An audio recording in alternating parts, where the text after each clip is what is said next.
Assalamu alaykum hormatly vatandaşlar. Şu gün 2023 ýylyň 23 marty hepdeniň çarşamba güni. Hoş geldiňiz Demokratik Opozisiýasynyň platformasynyň kanallarına. Hormatly vatandaşlar, şu gün men bilen efira ine DBT ýolbaşçynyň biri Nurjan apa gatnaşýar. Amerikada DBT bölüminiň wekili. Nurjan apa hoş geldiňiz. Assalamu alaykum. Salamlar, salam vatandaşlar. Yine de bizim ulu mihmanımız Muhammed Düyeci, Demokratik Güýçleriň Konstitusiýon Senatrynyň ýolbaşçysy. Yine Kanadada ýerleşýär. Muhammed ağa, hoş geldiňiz. Assalamu alaykum. Salam Nurcan, salam Murat, salam vatandaşlar, hoş gördük. Salamlar. Yine bir assalamu alaykum. Hormatly vatandaşlar, bizim efirimiz şu günkü hem TikTok'da, hem Facebook'da, hem Twitter'da, hem YouTube'da geçip ötüyor. Şoň üçin men ka wagt YouTube'a teredimde kamera ýanky TikTok'daky dogry düşen ok gatyp durman. Men aram TikTok'a da ýanky ýüzlener. Ýöne şu YouTube'un efiri gutaransoň men TikTok'a gelýän we siziň soraňyza jogap beren. Eger de soraňyz bolsa. Şuňky temamyz Gysgaly habar Türkmenistandaky ilçahanyň öňünde, ýani Türk ilçahanyň öňünde geçen protestiň netijeleri. Yine şul informasiýany başlamak, şu tema geçmek, bizim bir aýtmaly zadymyz bar. Biz dünkü günü Minsk'da Türkmen migrantlar, müňden gowrak Türkmen migrantlar tutuldy. Şonuň ykbaly boýunça biz habar berdik. Muhammed ağa da çykyş etdi. Biz şolardan galsaboy, video, surat alyp durýar. Hemmesini görkezip bilemdik. Şuňky günüň ýagdaýy, edil şu güni gelen ýagdaý, şol Denis diýilen adam, ýagny поддельный фальшивый kontraktlar ýasap, фальшивый приглашение iberen adam 24 bilen 27 aralygy suwut bolýar. Netip bolsa erti başlaýar, şo suwudyň netijesinde şol adama ýa kesilýär ýa-da şoň ýanky şoňa kömek adamlar hem tutulýar da basylýar görür. Türkmen migrantlara galan problema şeýle. Şuňky güni olaryň dost ýarlaryna, ýani garnaşlaryna habar berip, olar billaryp Türkmenistana ýerleýär. Bizim çykyşymyzdan soň olar bilen ýani ýuridik taýdan dogrurak hereketler başlandy. Biz onu beğenýär. Biz habar tutup durarys olardan we Belarusiýa hökümetine, Türkmen hökümetine basışlar eder durman. Şoň üçin şo ýerdäki Minsk'daky tutulan Türkmen migrantlar kimde kim diye komentar diýär, müň däl how 200, 300, 100 bolsa bize köp şol. 100 bolsa. Bizim ýanky alan habarlarymyza görä müňden gowrak diňe Minsk'da hemme welaýatlarda şonuň hemme ýanky Türkmen migrantlar jemlen bir welaýatda saklanýarlar. Häzir Minsk'da ýanky Minsk'a geçip şo ýerden urulýar Türkmenistana. Ine ýagdaýlar şeýle. Şoň üçin inniki ýaşlara, iş bilen gidýänlere, kontrakt bilen, turizm bilen okuw diýenlere haýyş edýär. Приглашение alanyňyzda işleşýän firmaňyz bilen gowy ýanky barlaň şonu. Mysal üçin Rossiýada şoň lisenziýasy barmy, şo registrasiýa edilenmi, şol adamlar näçe ýyldan bäri işläp gelýär. Bir maşynikler zatlar bolaýmasyn, şol ýanky taryha düşänden onsoň ýagdaý agyr bolýar. Häzir Belarusiýada dokumentsdan köp oglanlar gezip ýör. Ay bolýar diýip, inni ay bolýarlyk etmeli, döwür ütködi, dünýä ütködi. Hemme döwletler kriz bolansoň içini aratsalar, içinde kanunlar ýöretip başladylar. Bez dokument ýürýän bolsaň, ünt bermeýän bolsalar, inni reýtler bar. Belarusiýada, Rossiýada, Türkiýede, Amerikada, Ýewropada, hemme ýerde. Şoň üçin dokumentlaryňyza ünt berin, gaýrat edin, agyr ýagdaýa düşmäň. Düşseňiz size kömek etjek ýok, ýene de opozisiýa kömek edämese hökümetden direkt bolmaz. Ine ýagdaýlar şeýle. Muhammed ağa, inni biz esas tema geçmäkä şu Gurbanguly Gazakstana gelip gitdi. Şu barada bir gurrun etsek, men bir kran video görkezin, oňa sizden pikirinizi soraýyn. Nurjan apadan pikirini sorady. Onsoň esas temamyza geçäýin. Pin görmeden. Yine vatandaşlar ünt berin, men size bir video görkezin. Şöyle Gurbanguly Berdimuhammedow diýilen bir kezzap ol ýagny Berme. Murat Kılıçeviç. Bağışlayın sözünüzü bölýän. Bugün Türkiýede Aýdym. yer titreme boldy. Ha, Yani şol olara bir başlaglygyny dilädim. Yani Aýdym, ölüm aýdym. bitimiň tek bir nemesi ýok, maglumat berilmedi. Ýene de geçmiş olsun diýelim. Yani o sebebi o taýda biziň vatandaşlarymyz bar. İnşallah himmedat goýudur. Dogry diýär. Şu gün men ine habar alsam Türkiýedaky biziň watandaşlarymyz bilen 20den gowrak ýa-da yer titreme bolupdy. Şonuň iň uly baly 6,3 bal. Uly meýem uly bal. Şonuň üçin Türkiýedaky biziň watandaşlarymyza feretap bolun. Özüňiz goraň. Biz size näme maslahat berelik? Şo ýerde yerli gazet, jurnal, telewiziýa seyredip şol maslahatlar berýär. Şonu gödüňizde tutup perwançylyk etmeň sebebi siziň durmuşyňyz, arkaňyzda maşgalaňyz bar, arkaňyzda doganlardaşyňyz bar, siziň puluňyzda size garaşýan, şoň üçin özüňizi helak etmeň, gaçyp tapmaň. Muhammed abi sizden bir diýjek bolsaňyz şu barada, şu tema barada. Men şu Türk halkyna, Türkiýe vatandaşlarymyň, ildeşlerimize hemmesine şu geçmiş olsun diýen belki inni hiç gaýtalamasyn, iň soňky gerek bolsun. Biz hemişe hem toyda hem gynançlygyna hemişe Türk halk bilen biz bütüwi Türk milletli bolsak biz özümizi dünýäde priznavat etdirer. Özümiz filadar. Şol üçin Türkiýe halky bize iň ýakyn halk, biziň garnaşlarymyz. Şol üçin hem gynçylykda hem toylaryna hemişe bile bolmamyzy biz arzu etýär. Diňe biz, yani Türkmenistanly, Türkmenistanyň grajdanlary hakyky Türk halkynyň ýanyna bolupdylar. Ne diktatorlar. Şunu hemişe sabit bolup geldi, subut edip bolup gelýär. Şol üçin hem Türkiýe döwlet dolandyryp oturlar da şu hakykata göz ýetirdiler. Eger Türk milletiniň birleşigini isleýek bolsalar, Türkmenistanlary gollasynlar, Türk milletini gollasynlar. Ne olan hukumet yol başçylaryny. Hukumet yol başçylar ogran bolup biler, dogran bolup biler. Ýöne halk bilen bolsalar, halkyň kynçylygy bilen şolan meselesinde kynçylykda kömek edip bilseler, şonna bizim agzybirligimiz güýçlener, berker. Şonna da bir uly bir güýje öwülüp biler dünýä meşberine. Doğru. Bu bizim razy dogry belirdiňiz. Ene biz Türk hökümeti ýüllenýär. Recep Tayyip Erdoğan'a ve beýleki onuň eginleşlerine, beýleki partiýalaryň ýolbaşçylaryna, cemiyet aktivistleri, cemiyeti, hükümeti, bütün Türk ilatyna ýüllenýär. Siziň ýanyňyzda gattor Muhammed abi belläkeşdi. Ýene-de Türk milleti durmasa, Türkmen milleti durmasa, diktatorlar durmaz. Olar biz bellemzok, saýlamzok. Olar Putin'in itleri.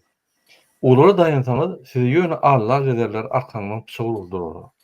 Şoň üçin Türkmen milletine esaslanmaly.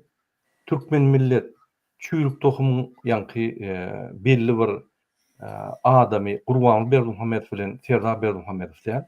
Türkmen milleti ulur millet. Bir topar döwletler gulan millet. Türkmen milletiň namasy, wyjdany, ar namasy, onuň pikiri, akly, onuň sabırsyzlygy hemme zat ýetik.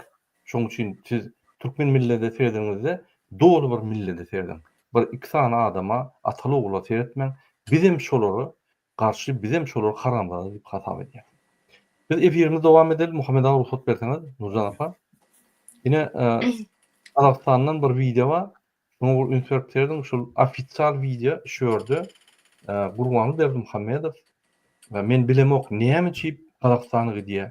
Näme sebäpden kanunlary bozup prezidentiň haklaryny alyp ogurlap, oň derine Kazakstanyň gidip hojalyk meselelerini çöýdýär. Şular adam mollalar bilen, ýaşlylar bilen ýa halk maslahatynda maslahat edip, pikirler edip, Türkmenistanyň geljeğiniň ideýasyny tapyp, ýa üstünde işlemeli adam gel şonu etmeýän öňkü prezident bolşýaly prezidentlik işini edip ýene-de oğlunyň haklaryny Türkmenistanyň konstitusiýasyny bozup ýör.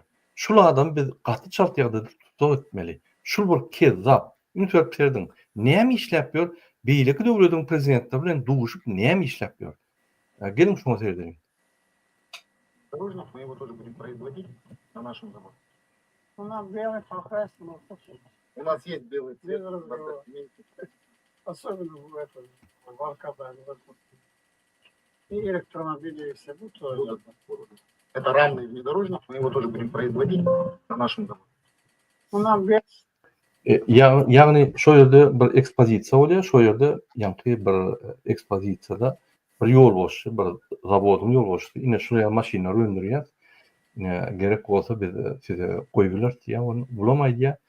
Ay şu akçy maşyn bolsa men arkadaş şäherni alan. Ünitörüm. Marda, Lewap vilayet, Daşoz vilayet, Balkan vilayetde, Ahal vilayetinde ýollar ýok, köçü ýok. Biz gürküt dur her çykyşymyzda. Oň ýüzeren ok. Ya şu köçüleri oňurmana maşyn mexanizm alan ok. Arkadaş şäher bilen geçiyor. Bu näme diýer? Muhammed ağa. Bu näme diýjekdiň? Gönne Murada ştada 3 meseleň üstünde durup geçecek esasy da. Birinci ne? Şu karandadan hiç hakkı yok. Devletin yol başçısı o bir yöne halk maslahatı bir общественный organizasyon. Barıp o taada prezidentle bilen düşmanı. Bir mesele. Şimdi hem etyen rasgodi bir kanun. Yani konstitusiya karşı gidip Türkmen baylığını öz şahsi menfaati için ayrılanıyor. İkinci mesele. Özbekistan'ın prezidenti neme Kazakistan'ın hem bundan son neme Beşik'e de var ya. O taada duşya prezidentler. Şu iki prezident hem bütün dünya görkezdiler Türkmenistan'ın prezidentine hürmet koymayan. Ve onu priznavat eden akla bunu priznavat edip çağırıyor.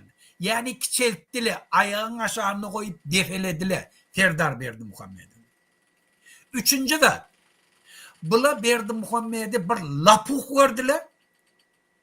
Bütün öz tenagat kurtturlar, fabrikdat kurtturlar. Şu adı şu lapuka tatacak oluyor. Yoksa on yanak maşin dünyada köp. Şu lapuk verip şu tak getirip ağlap, çişirip ay Berdimuhammed deyip bizim baylığımızı muhtuna alacak oluyor. Yatan hiç kim almayan, hiç sahada yaramayan dağıtlarını Türkmenistan'a satacak oluyor. Ve üçüncü de çok oluyor. Şol için var ya, bir akmak dine Türkmenistan'ın baylığını ona paylap diyor. Dine şunu evveller için, şöyle salamlaşarlar için, o çiğişip bir lapuk akmak, öz halkam közenip çörek tapmanıyor. Türkiye'de közenip yiyor. Türkmenistan'ın içinde közenip yiyorlar. Belarusya'da, Polşa'da, hem yerde közenip yiyor. Bir lapukam bana ak bolsa ak yasap verin alacak ne diye. Ey akmak karandadır. Eğer sen akıllı bolsan, şolan kuran zavod fabrikini Türkmenistan'ın içinde kurardın. Pulun mümkün. Ne için iş orunları şu daşerik giderlere sen döretmedin. Şolan çıkaran dağını Türkmenistan'ı edip boluyor. Ne için edip olmasın? Pulun mu? Devlet hem mümkünçülük var. Akıllı adamla var. Abrazov'un nemelerimiz var. Bolmasa başka yerden getirişler şöyle. Bu zavod fabrikle bolsa şu zavodlar sen eksport edip biliyor mu? Ne için Kazakistan sana eksport etmeli? Kazakistan'da hiç vakit ayağı yok. Türkmenistan'a kayıtın şu mümkünçülükle. Bu haramzade önüne gidip Türkmenistan'ın muhturunu orada lapuk deyip kazavet yer şu pulunu alaylı elinden. Doğru diýäň. Ine gaty dogry belläkişdim.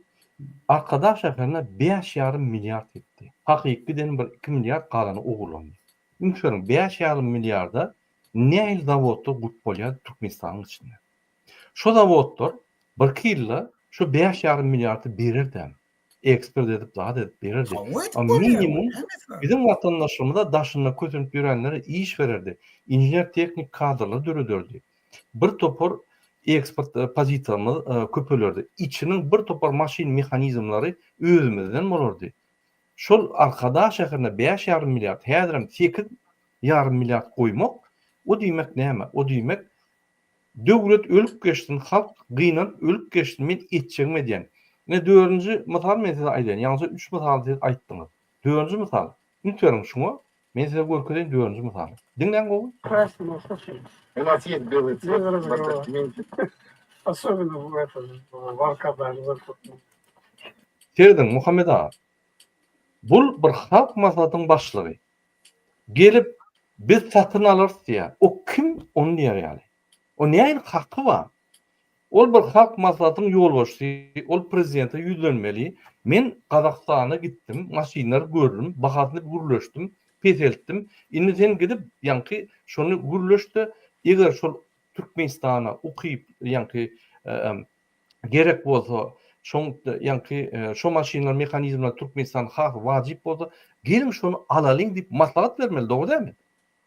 Men zakupim diýip ýanky döwüşni emedip biz alars diýip bulayam reşeýni çykarýar şöyle. O näýin hakkı var? Maňa düşündirdiňiz şunu Muhammed ağa. Öýle bir halk maslahat, ýanky maslahatçylaryň bir maslahatçysy. Lafı diyelim şu da. O näme hakkı var Gazakstana edip biz alars, ak maşineden biz alars. O netije çykarýar orada. Mümkin kontraktdan çekenler. Näme hakkı var? Men size aýdýanam. Samolyot alyp gitdi, kanun bozdy. Ýanyna bir kıtanza ministr alyp gitdi, kanun bozdy. Ýanyna ahran alyp gitdi, çykdyjylyk kanun bozdy. Barıp Türkmenistanyň adyndan prezident bilen gürleşip şo ýerde netijeler çykaryp, bir kanun ýagda prezidentiň ýa haklaryny alyp netije çykaryp we şo ýerde bütün dünýä öňünde biz satyn alyrys diýip ýa netije çykarýar. Ol men size mysal getireyim. Ine bir kiçik polisiýa bölümi var. Polisiýa bölümiň başlygy ýa Mar vilayatynyň polisiýa bölümiň başlygy var. We şo ýerde Mar vilayatynda halk maslahaty var. Ýanky oblastnoy neme? Mejlis.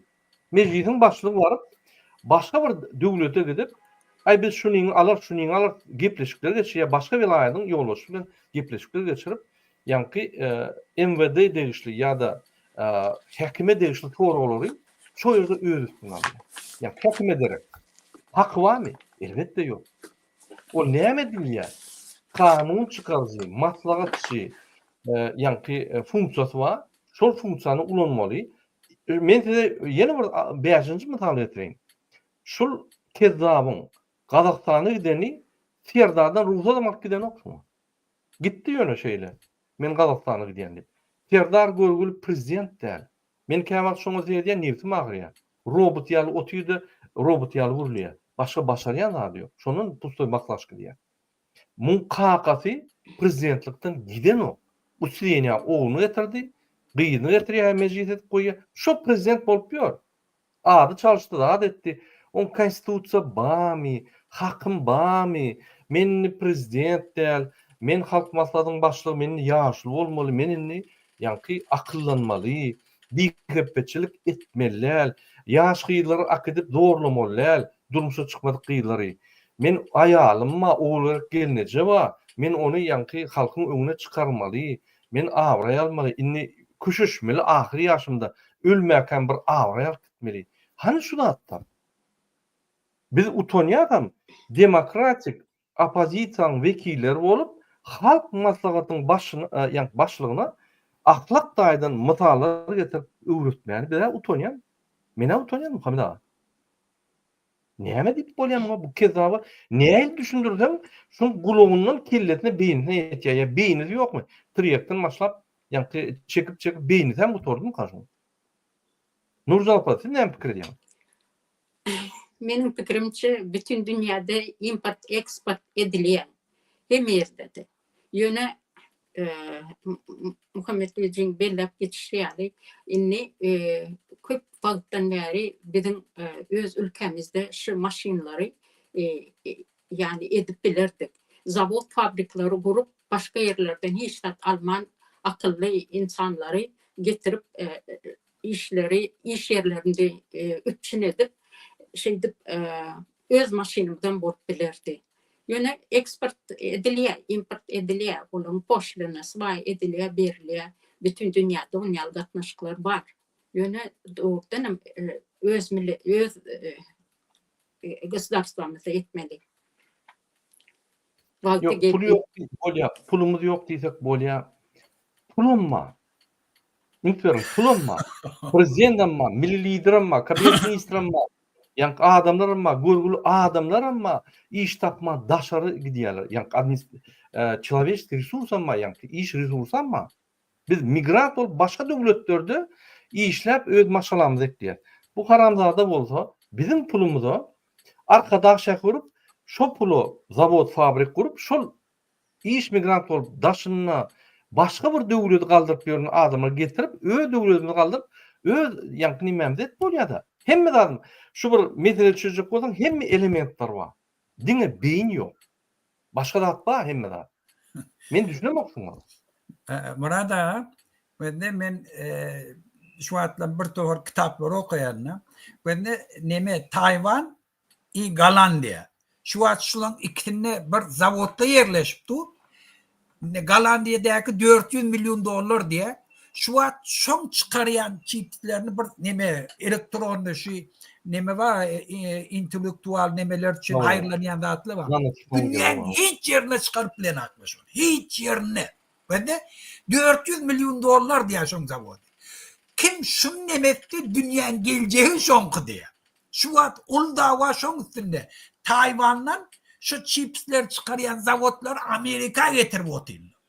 O bir olsa 8 milyar dolar için 8 milyar dolar bilen samsık akmak Aşgabat'ın içinde bir cayları oraya arvaklı şehri. Hiç kim yaşanak için. Bir köpük yurda pul getiren.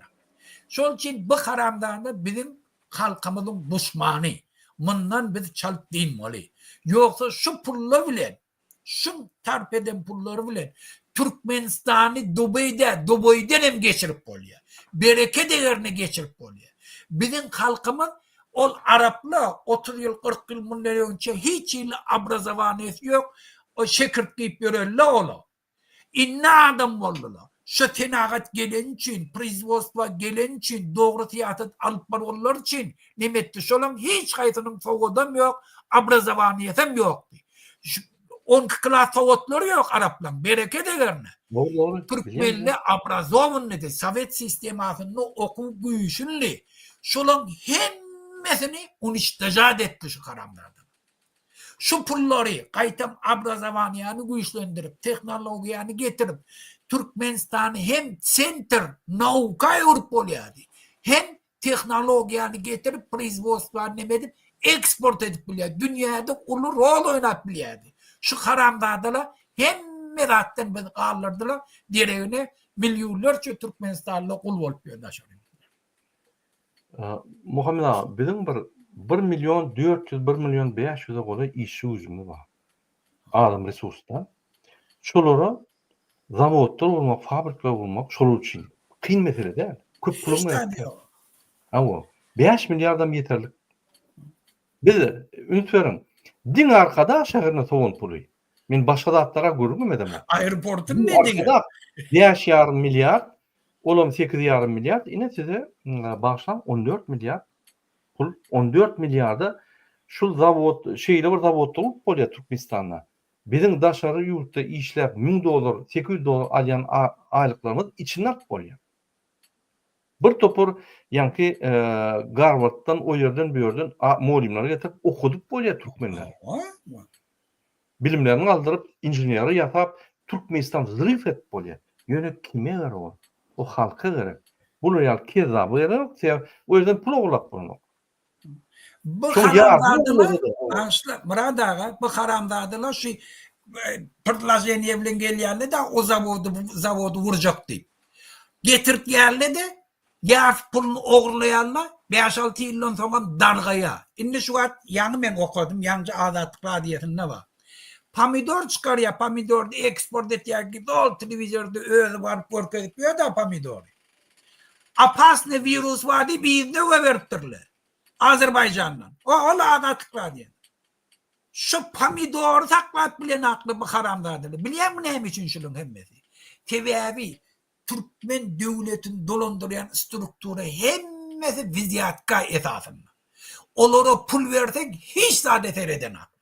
Hiç kanun yok. Ne sanitar ne sasteyaniyeti ne ol barlayanlı onu kağıt bilen berk göberýärler. Bol näme bolsa şo bolsun. Git mikrop getirdim, virüs getirdi aşağı yurttan, ekspert işleri yok alatlar. Şol için bu hükümetten biz dinmeli. Şundan dinmezsek şu betbakçılık bizden hiç wagt ayrılmaya. Seýdim Muhammed ağam. Prezident egerde Mar vilayetine getse hataplak gördü. Mar vilayetin yani adamları yok işteki adamlar hataplak gördü. 110 000 dolar soğulya. Şunu yani gelmegi, yaşamak, gitmegi, samalyodu, çağırlar hemme abi. Ine şul gurbanı ver Muhammed. Kazakistan'a gidip, Kırgızistan'a gidip bizim ofisan samalyodumuz alıp gidiyor. İşgaller alıp gidiyor, ahranlar alıp gidiyor. 10 bir tane gazinci. Hemme hataplak görsem 500 000 baryandır, 1 milyona yetýändir. Şu pulu şu adam oğurlady. Doğru düşünün. Hiç il hakkı yok şonu etmene. Şu oğurlady. Egerde Sovet Soýuzy bağ bolmasa, ya öňkü zaman bolmasa, şunu использование служебного имущества вне служебного положения deyip bunu basardılar ya. Bundan sonra yani yok. Bu Türkmenistan'ın Serdar Berdimuhamedovny prezident deyip Türkmenistan prezidenti deyip hatam edin o. Giden yerine gidiyor, eden zadın ediyor, oğluna da sokulma, otur, gömülüp, meclisin başlığı din ayal maşalı olmalı, bolmasa ikimizden bizimlerde yani hakkı var. Bizi impeachment bizimler ayırar bizi. Din ayal maşalı olmalı, ödem kovşu ayal maşalı. Hiç sat bilmeyen, o Gulmanova yani. Men size tinim satmana tayar neyem etmeliyip, yani prezidentine soruyor. Men neyem size kaytak bilen bir akmak burada. Yine gelin yine devam edelim. Burada tüdün ağında yani Kanada'nın premier ministeri var Trudeau hadir gitti ol işte. Şol neme täzeýille berde bir İsmailiye deyip İslam'ın bir tişeniyeti var, Şiilerin bir tişeniyeti. Şoň başlygam yaman milyoner, milyarder da. Şu mony täzeýille öz bir nemeti var, adaty var, şu tak çağırýar. Bulam şu tak gitýär maşgalaty bilen. Şu gidip gelenden soň şuna bela boldy jurnalistler. Sen näme hakyň var gitmäne diýär. Ahyrda şunu idarlap sude berip sud etdiler. Sudda bir pul bilen gidipdir. Yönde yanına ahrana alıp gidipdir da ahrana. Şu ahranan pulunu berdirdiler şun ödüne. Sen hakkın yok. Şahsi işin için yanına ahrana almana diye. Sud karar çıkardı şu pullarını tölettirdiler. Men bundan beterine aýdym. Marie Le Pen diýip bir ýeri bar, bilýärmi Fransada? Marie Le Pen diýip bir ýeri bar. Radikal partiýaň, ýani Milli partiýaň ýolbaşçy. KKS Le Pen gitdi, ýani Marie Le Pen. Şol aýal Ýewroparlamentyň wekili, Ýewroparlamentde oturýar, beýle Fransa parlamentinde oturýar. Ýewroparlamentde oturanyny şo ýerde öz kömekçisini iş alypdyr. Öz sekretarını iş alypdyr, onu iş alypdyr. Bolmasa olar alyp beripdir. Ine şu pullar öz partiýasynyň adamlary şöyle goýmana haky ýok diýip, şunu suud edip, şu pullar berdirdiler, 5 ýyl batdylar. 5 ýyl batdylar. Haky ýok, 5 ýylla prezidentliğe barmany hiç ýyl haky ýok. Ine bir partiýaň wekili öýdem Ýewroparlamentde otyr, partiýa häzir Fransada gidişýär, ýani ikinci orunda partiýa, ulu bir partiýa ine ýolbaşdy batyldy. Sebäbi bir kanun hereket etdi. Terden ok berde sen prezident bol, premier ministr bol, ulu partiýaň ýolbaşdy bol, tapawdy ýok.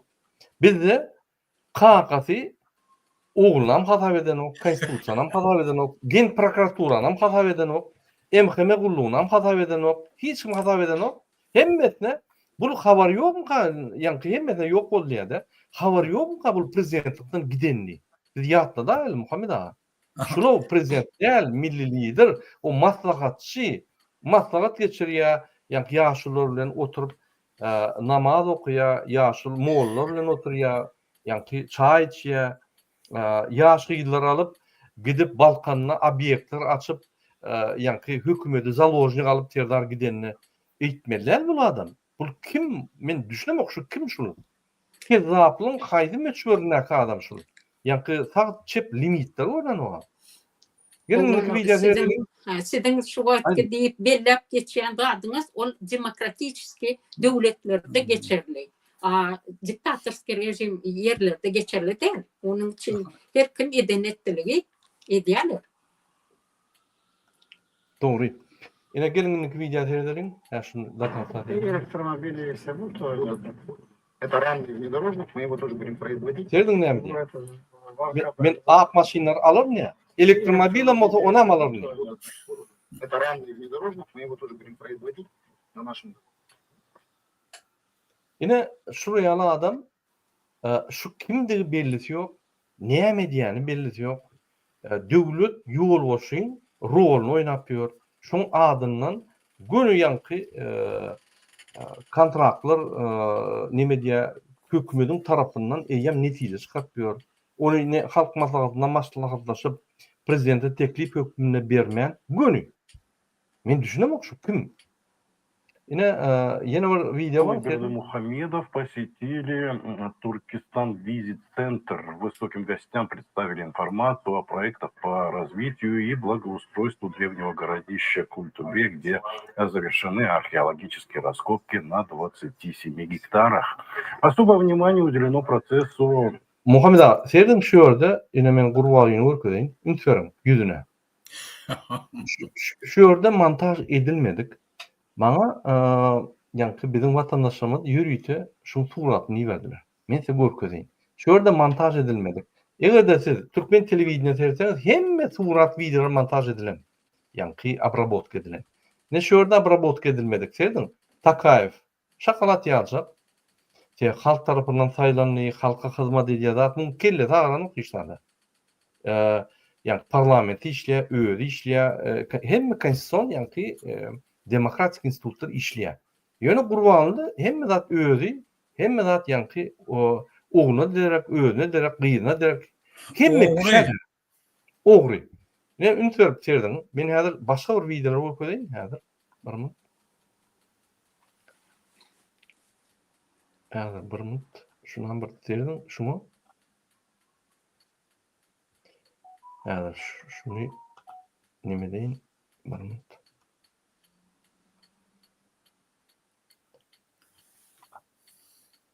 Ünitverin şu yerde Muhammed Ağa. Kurbanlı. Oğlum, siz devam edin. Benim Okey. doktora gitmeye ben geldi randevum. Polya, sağ olun oğlum. Bolya. Sağ olun vatandaşlar. Okey, sağ olun.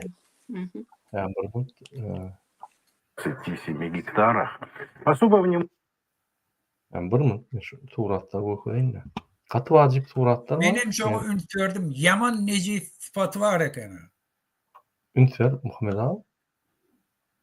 Yani ben şunu ulunlayayım da. Aptal neki. Yani ulunup bilem okla şunu. Ya. Yani başka tarafı. Tak. Yani men başka çabuk okuyayım. Bir minut. Yani başka çabuk okuyayım. Katı vacip şu zatları seyretmek mi? Okuyayım.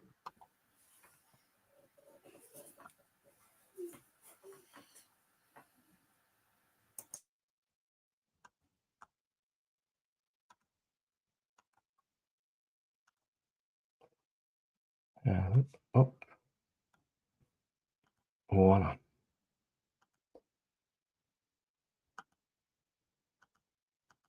Seyredin Muhammed Ağa. Ünitver seyredin şu an. Yani.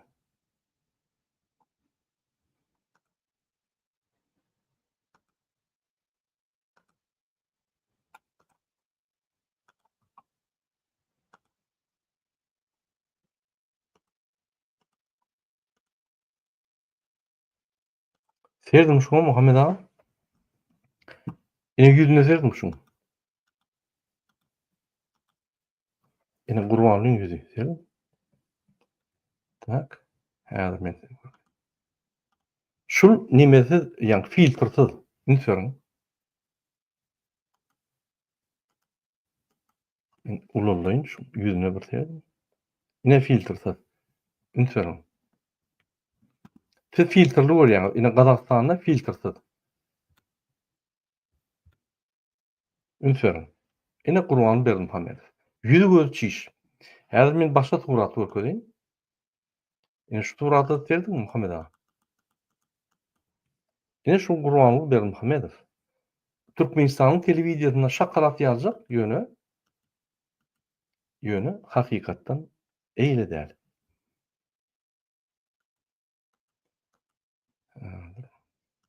Şu maksimal razışyny. Okey. Indiki surada seyredelim Muhammed ağa. Ünsörün. Ine yüzü ölçüş. Seyredin gow ünsörün şuna hormatly vatandaşlar. Ben şu Gazakstandan geldi şu surat. Seyredin sağ gözü şun gyzarýar. Näme çyk gyzarýar? Sebäbi damarlary nime çişýär. Egerde ara geçip tıryak çekkeläse ine Türkmenistanyňky ýanyňky iňleşer diýer. Tıryak çekkeläse gypgyzyl görür ýalyňdy. Şu çep gözi. Ünsörün şunu. Häzir ýanky açyk nimeden ok, ütköşük berildi. Şoň gözleri deňder. Sebäbi bu yaran ok. Tüjülük keseli bolan soň dawleniýasy galyp ýanky gözüne urýar. Goşak gözü goşak bolan soň. Ine şoň hakyky yüz kesmiş ol. Ünsörün. Ine Gurban Berdimuhammedow. Ol sizin Türkmenistanda görýän suratçyňyz däl. Inne käseredim. Yüz ölçüşdir. Tıryan hatabyny ýaşaýar. Şey diýerler hemmeti. Nime gözledin? Şul telewizorda görýän Gurban Berdimuhammedow ýa başga adam şul. Ünsörün.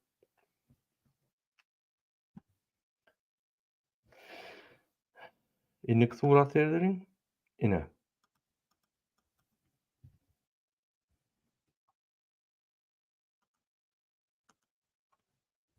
Ünsörün.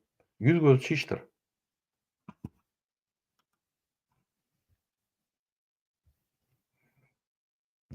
Bir göz bir tarapa serdiýär, başga göz başga tarapa serdiýär. Men öňem aýtdym. Aýagy işlän ok, zordan ýörýär, bir gözü çarşap barýar. Şoň sagly erebet. Şul bara dinji alyp halk maslahaty bilen bolyp, molalar bilen namaz okap, ýa bihepçilik goýup bir normal bir hakyky halk maslahatyny ýolbaşy bolmaly. Ýöne öňkü prezident ýaly, öňkülük prezidentlikli ýaly gidip oğluny hatap etmeýän ine hojalyk işlerine goşulyp, pul ogurlap, kezapçylyk edip, ýaş gyýlar zorlap, durmuşa çykmadyk gyýlar zorlap, zaýalap gitipýär. Özem gün aýdýar. Siz meni kasyolýaňyz diýip ýa-da iňleşlerine giýjek ýaýýar. Biz kasyolamyk dedi.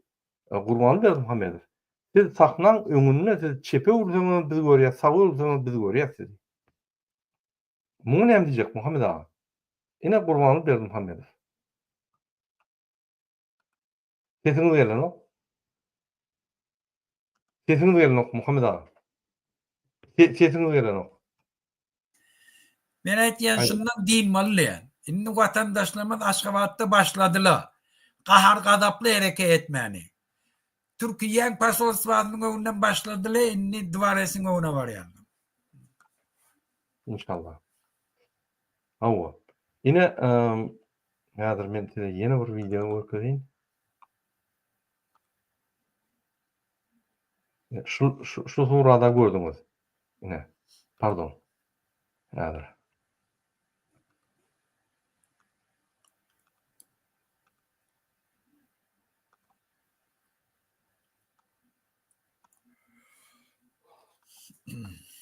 Surada gördüňiz. Ine şu ýerde de şol ýa Gurban Berdimuhammedow ülkeşikleri ýok. Ýöne fotomontaşy. Ine şu suratda. Ine indiki videony seyretsek, şu arada men aýdadym gelýär Muhammed ağa. Şol Oguljan Atabaýew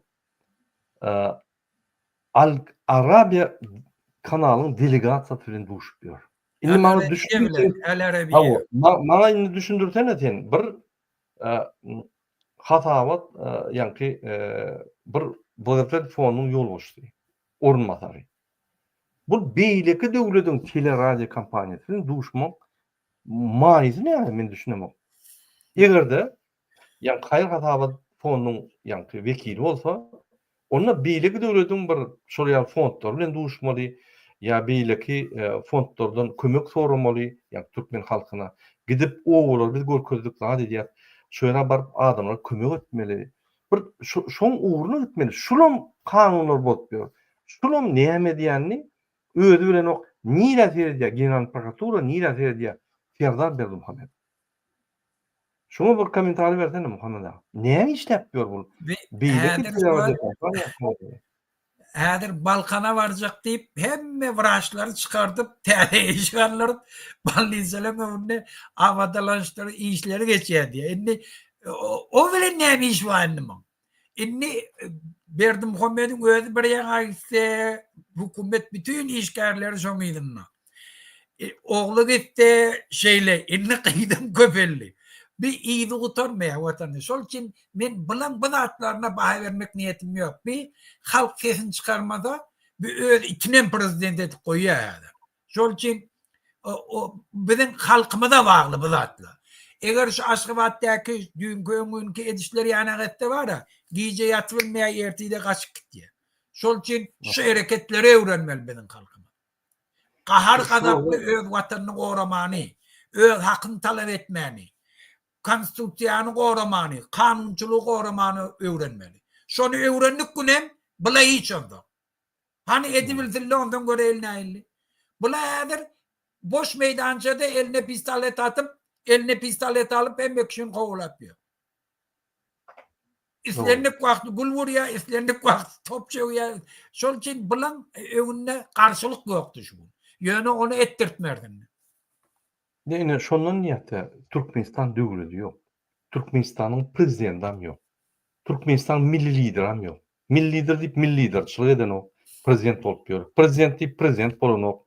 Ol bir ministran şonu eden ok, gizlenip ýör. Şol ýanky Haýrat Abat fonduň orunmasary, olam orunmasar diýer. Ol prezident ýani beýlik döwletlere gatnap ýör. O ýerde teleradio kompaniýalara interwýu berip ýör. Bular düşünendik, bular näme edip ýör? Bular kim? Buların wezipeleri näme? Bular ýanky döwletiň adamı näme şu zatlar? Bular näme işläp ýör hökümetde? Şunyň ýanky wezipeti näme, jogapkärçilik näme, hak näme? Bular öýler bilen ok Muhammed ağa. Men gönaýdyn. Dogulmadyk çağana ministr etdiler Qurban. Öz çüýlük tohumlar dogulmadyk çağana ministr etse halkymyz oturur. Bizin bet etmeli şu zatlar. Biz döwlet durmaly, bizim döwletimiz ýok. Onanyň Türkmenistan döwleti gurulmady 90-ýyldan bäri. Türkmenmaşyň diktator döwleti guruldy. Ondan soň bul o diktator döwletini öz arkadak döwletine geçip goýardy. Bizim döwletimiz ýok. Biz azat döwlet gurup göremdi onda. Şol bir zat etmeli, şol tutsak etmeli, başga zat ýok. Prokuratura reaksiýa beren ok, işlen ok, ýemek ýok. MHM reaksiýa beren ok. Döwlet borçlaryny ýitirdiler. Döwlet pullaryny çepe-taňa sokup ýörler. Hiç zat diýen ok. Beýleki mexanizmler işlen ok. Şol durdurýaly partiýalar hiç zat diýen ok. Mejliste hiç zat diýen ok. Mejlisiň deputatlary hiç zat diýen ok. Halk maslahatynyň deputatlary hiç zat diýen ok. Hiç kim hiç zat diýen ok bular. Halk hiç zat diýen ok. Etçen edip ýör. Döwlet ýok. Bular döwletiň hemme strukturalarynyň ýanky içine şol ýanky ol otoga näme salýan möjek. Boýunlaryň arasyna. Olam gidip eňere diýär, eňere etdiler bunu Türkmenistany. Döwlet gurulmasyny eňere edip bardak et goýdular. Bular kiminni? Şoň wezipeti näme? Gurbanlyň hakyky wezipeti näme we edýän wezipeti näme? Serdar Berdimuhammediň wezipeti näme we edýän wezipeti näme? Halk bilen ok. Etçe ne diýär? Inniki material gökeden Muhammed ağa. Ine esas materialymyz. Ine Azatlyk radiosi 23-nji iýulda şeýle bir material berýär. Aşgabatda Türk wizasyny soranlaryň köpüsi wizasy we pulsuz galy raýatlar protest bildirdi. Bolan zat 23-nji iýulda. Ine şu ýerde 150 adam wiza üçin pul berdi, 200 euro, 200 dolar, onam ýanky ýürüýdi bir niye oturyan guruma Şu galası koytun Novruz koya Hali. Ha. Galası koytun Novruz koya doğru eşteyli. Häzir Novruz Hali diýen bir binanyň içinde bir ýurty agentlik. Şol agentlik pul alýar. 150 adamdan 3 adama ruhsat berýär, galan pulunu bermeýär. Yok, size viza bolmady, pulunuz köt diýip. Adamlar galyp şo ýerde, ýani eýýäm 23-nji iýulda, ine 24-nji ýylda adamlar şo ýerde galyp eýýäm nägeliklerini bildirip başlady. Ine ikinji şu ýerde ýani bular 200 Amerikan dollaryna durýar. $60 viza, $200 töleýärler we ýani hiç ýyl pullaryny bermeýärler gaýta. Ine soň 2025-nji ýylyň 20 apreli, ine şu gün şeýle maglumat geldi. 15-nji aprelde, ýagny şundan bir 8 gün öň ine 40 sany adamy ýani $200 alyp şol adamlardan viza diýip şo vizasyny bermän şol adamyň pulunu gaýtarmadylar. Ine 15-nji aprelde Türk ilçihanynyň öňüne üýtdüler adamlar şo ýerde ýani Türk ilçihanynyň nemeti ýani ýol başdy agentler jaň etdi, oňa jaň etdi. Arad bir näçe wagtdan şu adamlara $200'dan hemmesini gaýtardylar. Ne ýani agentstwaň ýani eden hyzmat üçin pul alındy.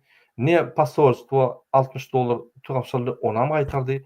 Garad Türk ilçihanynyň öňüne 40 sany adam çykyp öz haklaryny gorap, ine 15-nji aprelde netije kazandylar. Olar öz goýan pullaryny viza bolman soň ýyna alyp berdiler. Häzir şol audiona goýun, Muhammed aga, eger bilseň.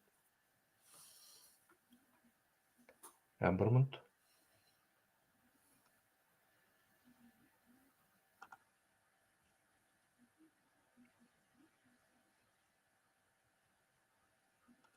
YouTube'da da Bir minut.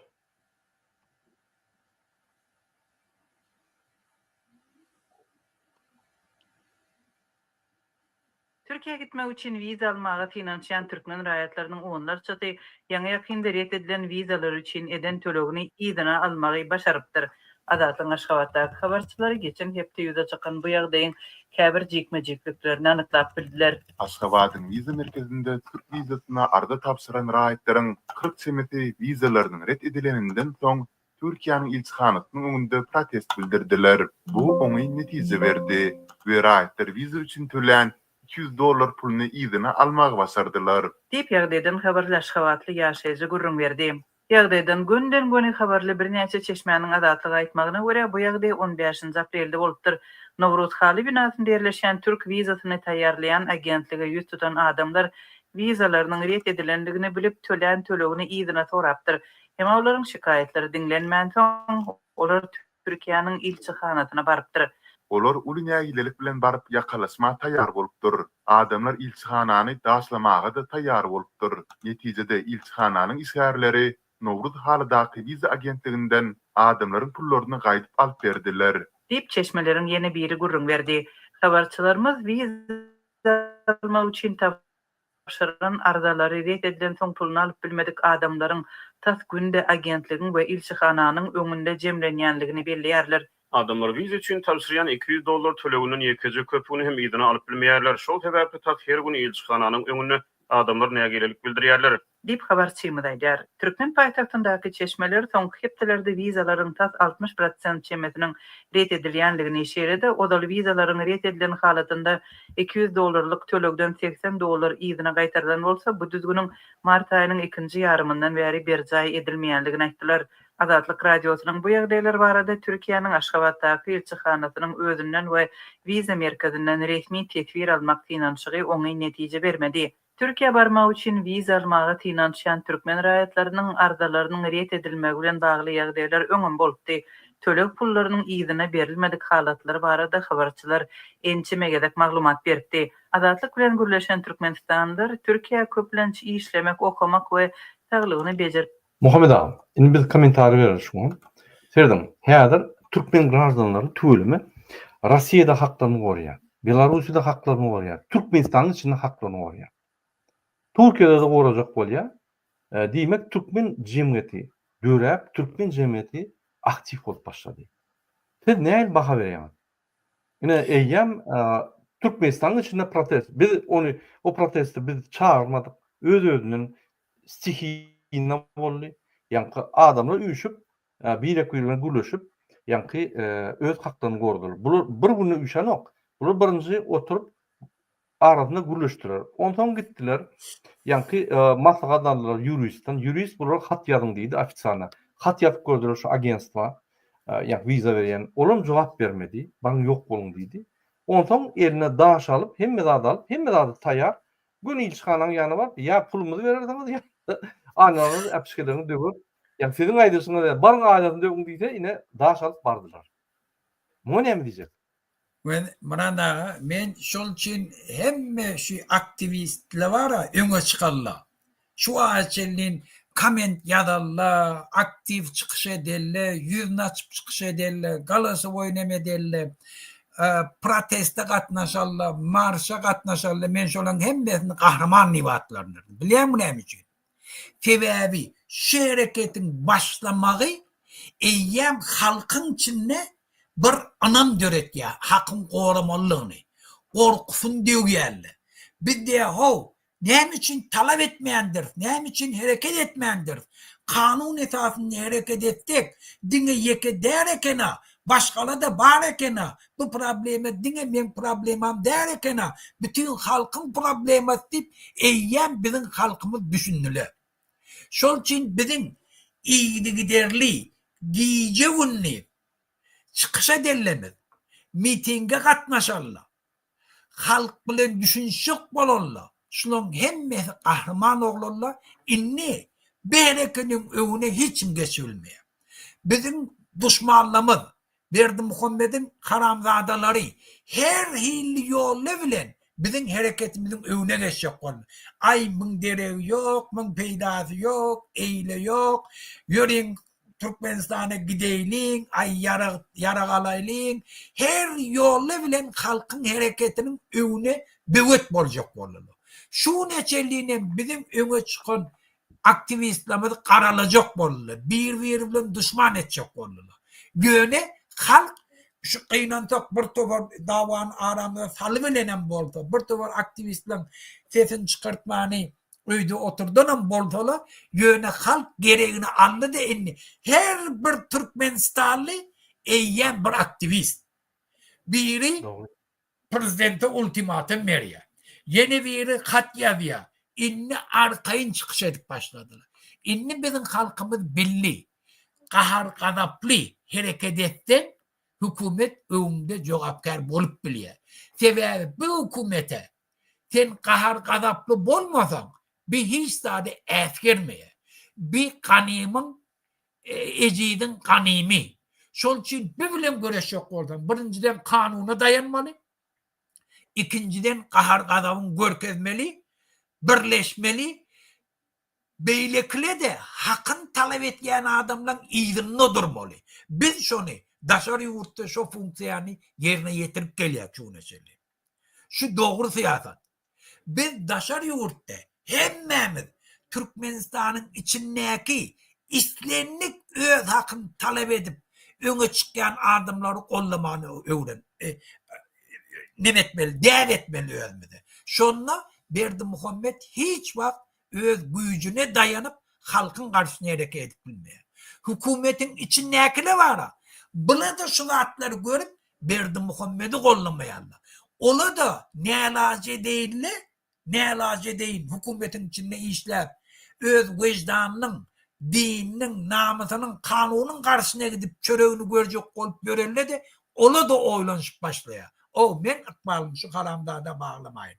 Halk ayağı kaldı, şu tarafa geçeyim. Şol için onun içinde de eyyem, iş taşlı iş, bir işin bana gerek geldi, kıyıkçılık etmekleri, armiyadan hem ofislerle gitmeyi, branşla gitmeyi, dürlüğe aralardan.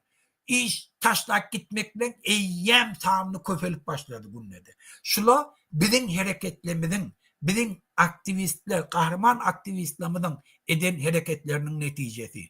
Şol için biz türmede oturan adamlar boşaltmaklık bizim mukaddes işimiz. Biz şoları günne yatlamalı, günne talep etmeli şolara türmede zat yedirmeli, hemen çıkartmalı, şoları kollattırmalı. Ece kakalarını göğüllük vermeli. Şol için Murada şu ulu bir hareket Türkmenistan'ın içinde.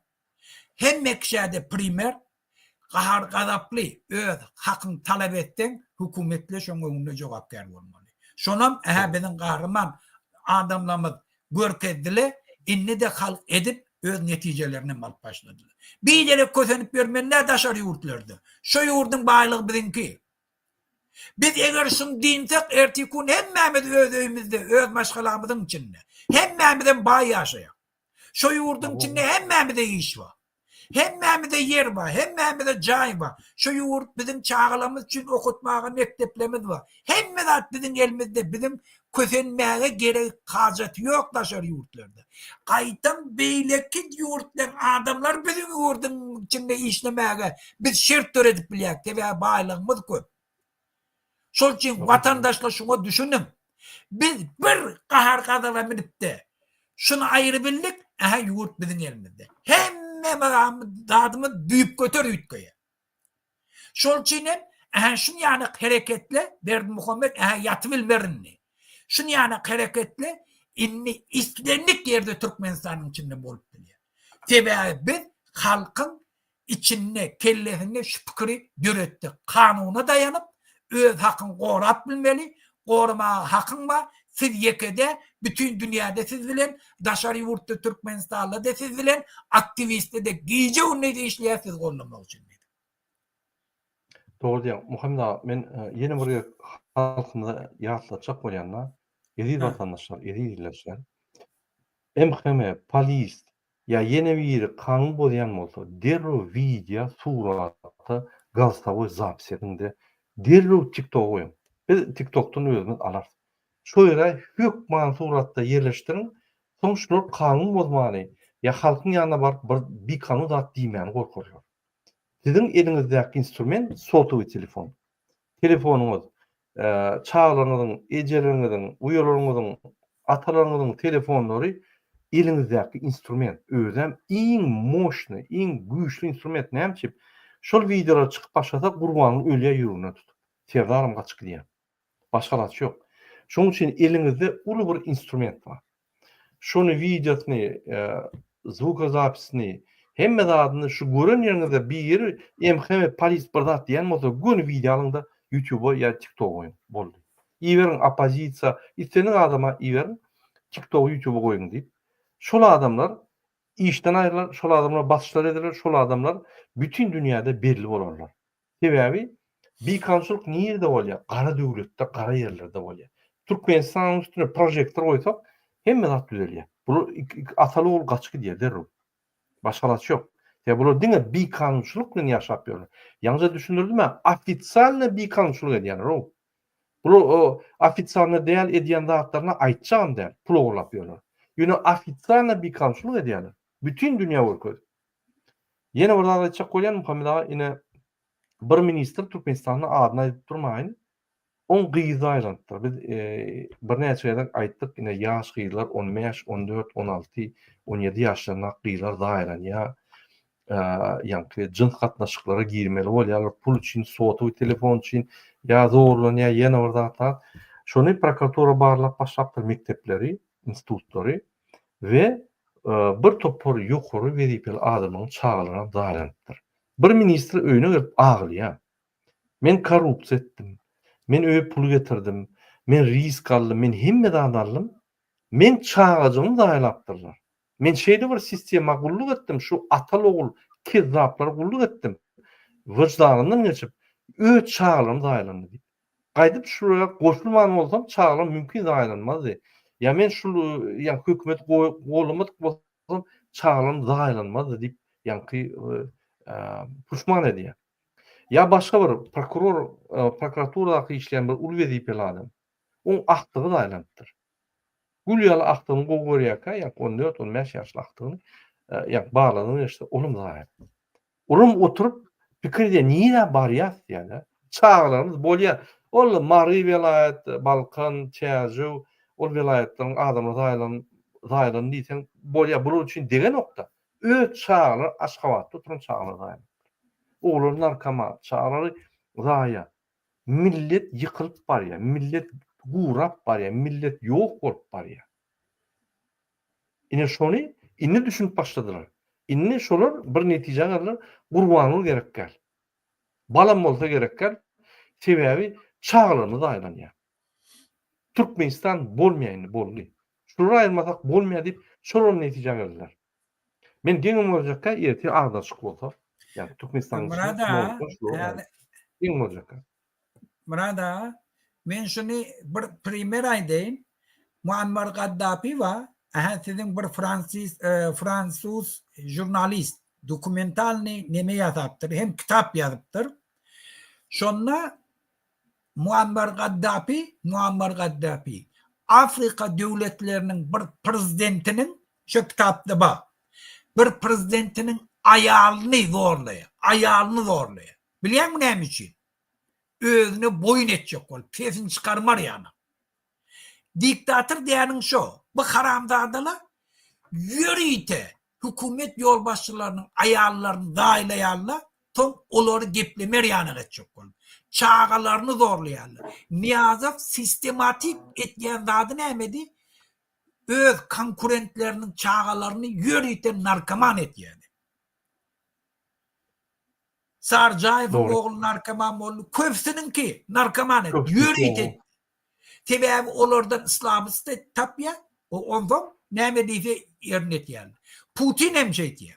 Putiniň töwerenäki hemmesi bar, hökmen bir jinayetleri bar. Hökmen. Bir awary edip adam öldüripdir, ýene birda hökmen bir zady bar. Ondan olan gullary. Şol üçin bir mesele, ikinji tarap. İslenlik çağı görüp otyra Türkmenistan'da haramzada Berdimuhammed'in kimligini. O zaman kakatan gelip şun yanına şun eline uşap yörenini görüp otu. Ola eyyem kakatının marallan taşlaşanını görüp otuyla. Ol triyapka öğürlerini görüp otuyla. Yalan sözleyenini görüp otuyla. Binamız bir vicdan bolonunu görüp otuyla. Dinden, ahlaktan çıkanını görüp otuyla gözleri bile. Günne görüp otuyla. O zaman o çağalarda hiç vakt vicdan bulmuyor. Ola şu kakalarının qovu varyantında kakalarını öldürüyorlar şu çağalar. Size görüp otuyor kakat kim eline oşağı oturur. Çağanı Allah bilmeyen zaten. Bir tane minister ayıttın hani aylığını neçeden alıyor? Neçe aylık? Şu aylık bilen şunu yanak yaşayabiliyor mu? Şu yaşayışı yanak. Yaşayabilmiyor. Şu yaşancı ayında yaşayabiliyor mu? Yok. Ne için onda şu cayda yaşıyor? Şunu yanak pulları var. Nereden? Oğurluk ediptirler. Neyle oğurluk ediptir? Berdimuhammed'in eline uşağın için. Berdimuhammed'in iti olan için.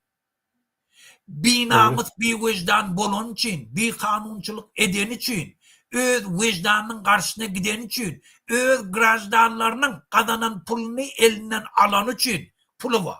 Onun çağala düşün otira. O zaman şu çağa neyle vicdanlı olsun?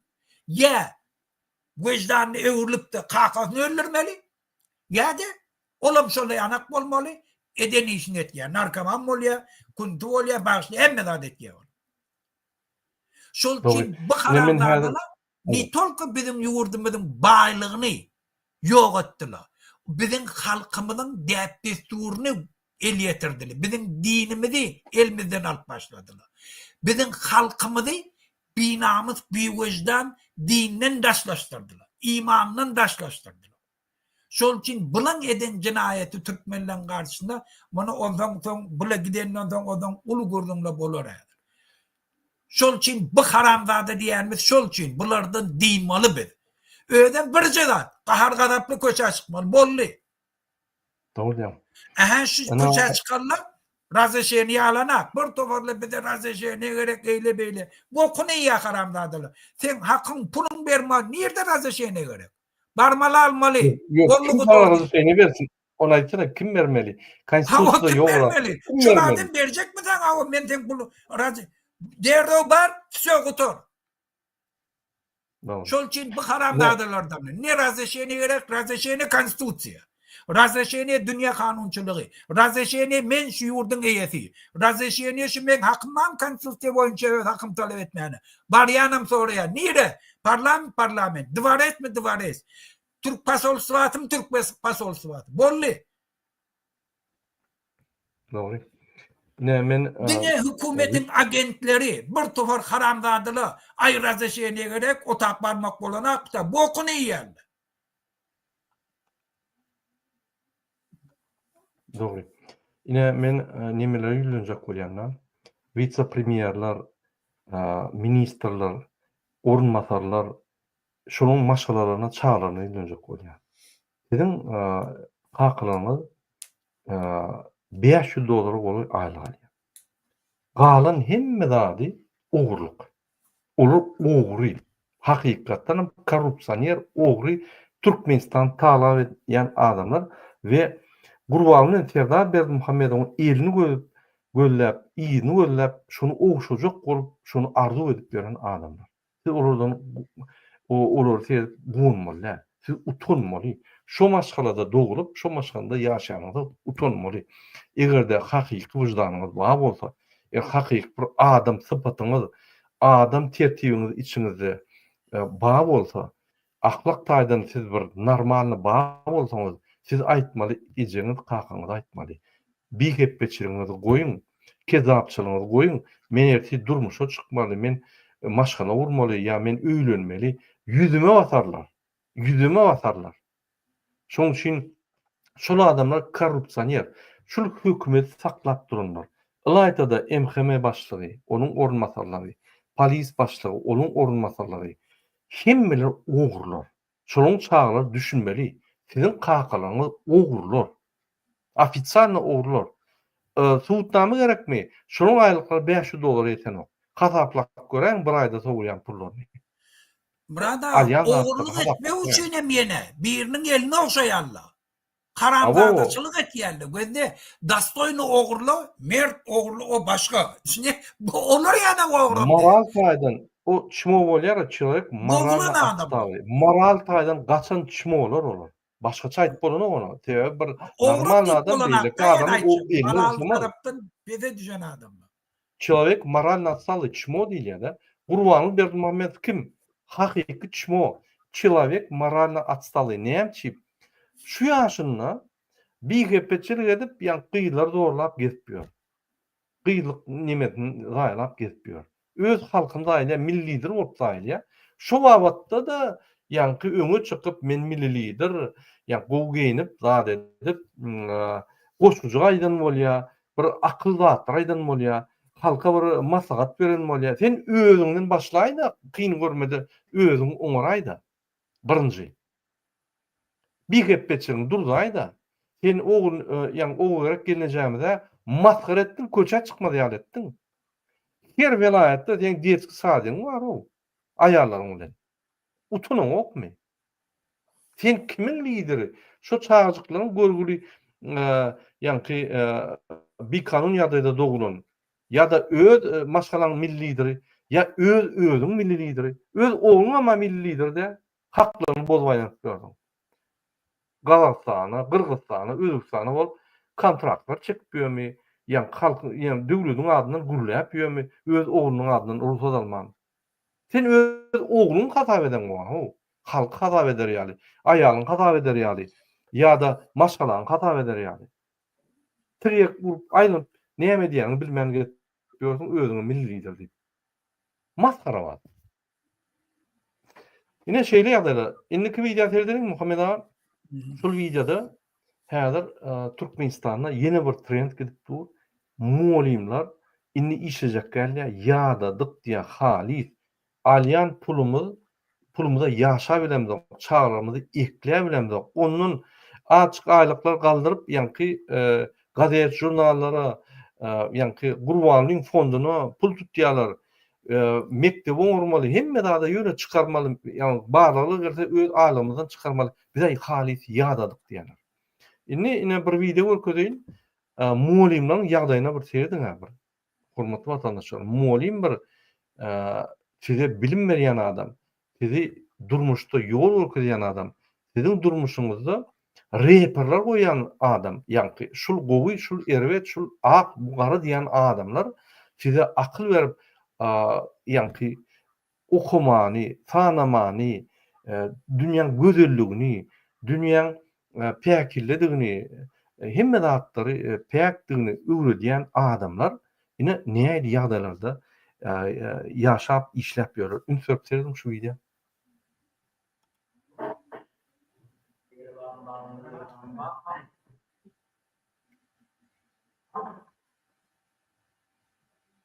إن هذا مكتب معلم لهم تنقل ظاهر بدن كثرت معلم لهم كثرت إن هذا أسكت Gördüňizmi? Ünsürün ýene bir görkezin. بدن كثرت معلم لهم كثرت Ine ünsürün muallimin sumkosy. Görgüller men şulara bara gahrman diýjekler. Şul ýagdaýda işläp ýörenler gahrman diýmesin. معلم لهم كثرت Ine gördüňizmi? Sumkosyň ýagdaýy. Ine Muhammed ağa ýyrtyk görgüli şul sumkoly gelip utonyp mektebe gelip işläp alýan pulun diňe çağlar soğup ýa-ki arasda işläp gelýän adamlar. Görgüller näil günlerini bolsun. Men şoň üçin aýdýan bilim ministri, bilim sistemi ýykyldy. Medicina sistemi ýykyldy. Bu çüýrük tohumlar üretmedik zady galmady Muhammed ağa. Men şu zatlar görüp utanýanam. Şu ýaly bizim muallimlerimiz men mektepde okany öz muallimlerim ýadyma düşýär. Men ejem muallim. 9-njy mektepde ýa-ki 10-njy mektepde 11-nji mektepde 9-njy mektepde Kitrovkada okudum muallim. Şolam giýje ony ýa-ki mektebe taýýarlyk görüp zat edip nime edip giýje ony işleýärdi. Alýan aýlyklarym ullandy. Häzir bir şey çöktü. Görgüllüň ne ýaşaş şeýle. Bu näme diýjek Muhammed ağa? Bize halis ýadadyk diýär. Inni bir min şonuň aýdýan zadyny aýdýar. Ýadadyk diýär. Inni ölmelän bolsa öňe çykjak. Ya az ölürse ýa-da basylsaň basylyp geçer diýär. Bir de öňe çykjak diýär. Boldy ýadadyk diýär. Boldy gutor diýär. Diýret diýär. Bu näme diýjek? Şoda Murada şol üçin biz şu giýjeti bilen otyk näme üçin şu halkymyza aýdaly, ýeke däligini bildireli. Siz wejdanynıza daýanyň, namusyňyza, imanyňyza gaýdyp gelin. Öz ýurduňyza eýe çykyn, şu ýurt bizinki. Şu diňe bir zada bagly. Her bir Türkmenistanly o, şu ýurt menki, men şuňa eýe çykmaly, biýdere gorkup görmäýänni, ýekemde etýän işim hakam. Kanuna laýygam, bütün dünýäde şonu isleýär. Gelin ýurdumyza eýe çykaýyn diýip bir gahara minnigi, şoňa hemme zat diýip götürdik insanlar. Mugallimler barmaly mektebe, näme üçin barmaly özüň kiçelip ýörmä? Açlykdan ölmeýän. Bolly, eger şu iş taşlaýyş bolly, hukumet gutarýar. Şol üçin şoňa barmaly. Murada. Benim şonu diýen ine muallimler izlenýärse, siz gullar däl. Siz asylly, bilimli, akylly, zehinli adamlar. Siz bilim bermeli. Şoňkuny eger siziň bilimiňiz şu ýa-ki Afrikadaky gullar bardy. Şolardan az tölenýän bolsa, siz gulçuluga salan bolsaňyz, siz gullar däl. Barın ine Qurban Berdimuhammed özü okutsun. Ahirkına şermende. Serdar Berdimuhammed özü okutsun. Ahirkına şermende. O Oğulcan Atabayewa bütün dünya öz ýa-ki köýneklerini bütün dünýäni aýlanyp ýör. Şol okutsun. Aklı okutsun. Kerim Gulu ana goşu ýatýar. Döňüş klasyň kitabyna goşular bar. Şol okutsun. Aýrılyn işden. Sabotaj edin, gitmeň. Ýa-da protest edin. Muallimler bilen üýüşüp ýa-ki bilim ministrine protest edin. Ya bizi işten aýryň, ýa-da aýryp töleň. İşten aýrylsaňam gün hekimlige baryň. Biz maşgalamyzy ekleýek. Hani bize iş verin. İş veren dokmy? Siz konstitusiýaň esasynda pasobe bermäne, borçlu bize pasobe verin, men maşgalamy saklarýar. Maşgalamy saklap bilen dokmy? Pasobe berip bilen dokmy? Maňa ýylda 100 ton nebit verin. 1 milyar 1.000 kubometr gaz verin. Men öz günüm özüm verin. Men paýym, döwlet paýym maňa verin. Men günüm gören. Egerde siz döwlet guruluşyny gurup bize ofitsialny sosial pasobelerini berip bilmeseňiz, onu siz alýan türkmen baýlygyny, ýa içinde meňin baýlygym maňa 100 ton nebit verin we 1.000 kubometr ýa-ni gaz berin, men özüm satarym daşary şu pula ýaşar, size sorgun berjekler diýip aýdym şonu. Ine şu ýaly ýene bir maglumat bar Muhammed aga, men size görkezeyim. Häzir bir minut. Ünferin ýa-ni ýakynna Dubayda ine Dubay mı Saudi Arabiýada ýaşyň arasyna Aziýa çempionaty geçdi. Şo ýerde ine özbek durupdy. Ünferin men görkezeyim.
Ine millet, ine ýaşaranma, garlaranma, milledenma, dastoyny.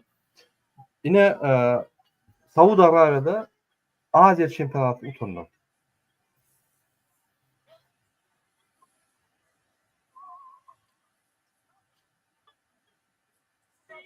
Özem Muhammed aga 2 oýunçyny aýyrdylar. Yani kartçıkı verip ayrıldılar. 9 bolup uttular, 11 adam uttular. İnsan. Oğlum hiç. İntek ol esaslattan.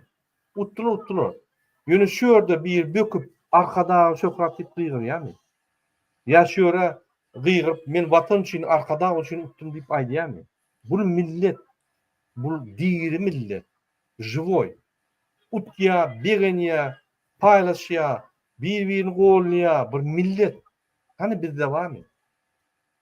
Hani bizim futbolumuz neydi? Medisinamız neydi?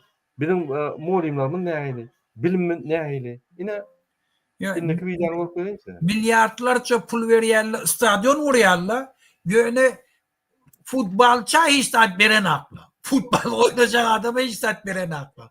Olara terbiýetçi alan aklı. Olara mümkinçilik öğreden aklı. Görýärmi ne? Näme üçin neden stadion urýar? Ine terdim Muhammed aga, ine şunun treneri. Ine terdim şunu.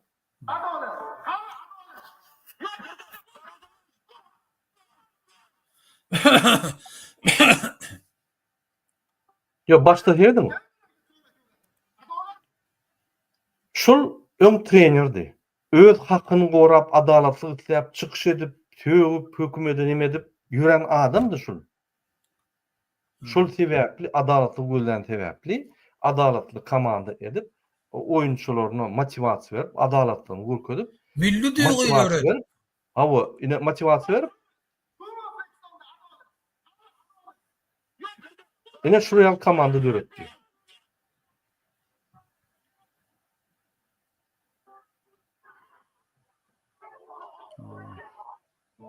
Ne şol adam şol.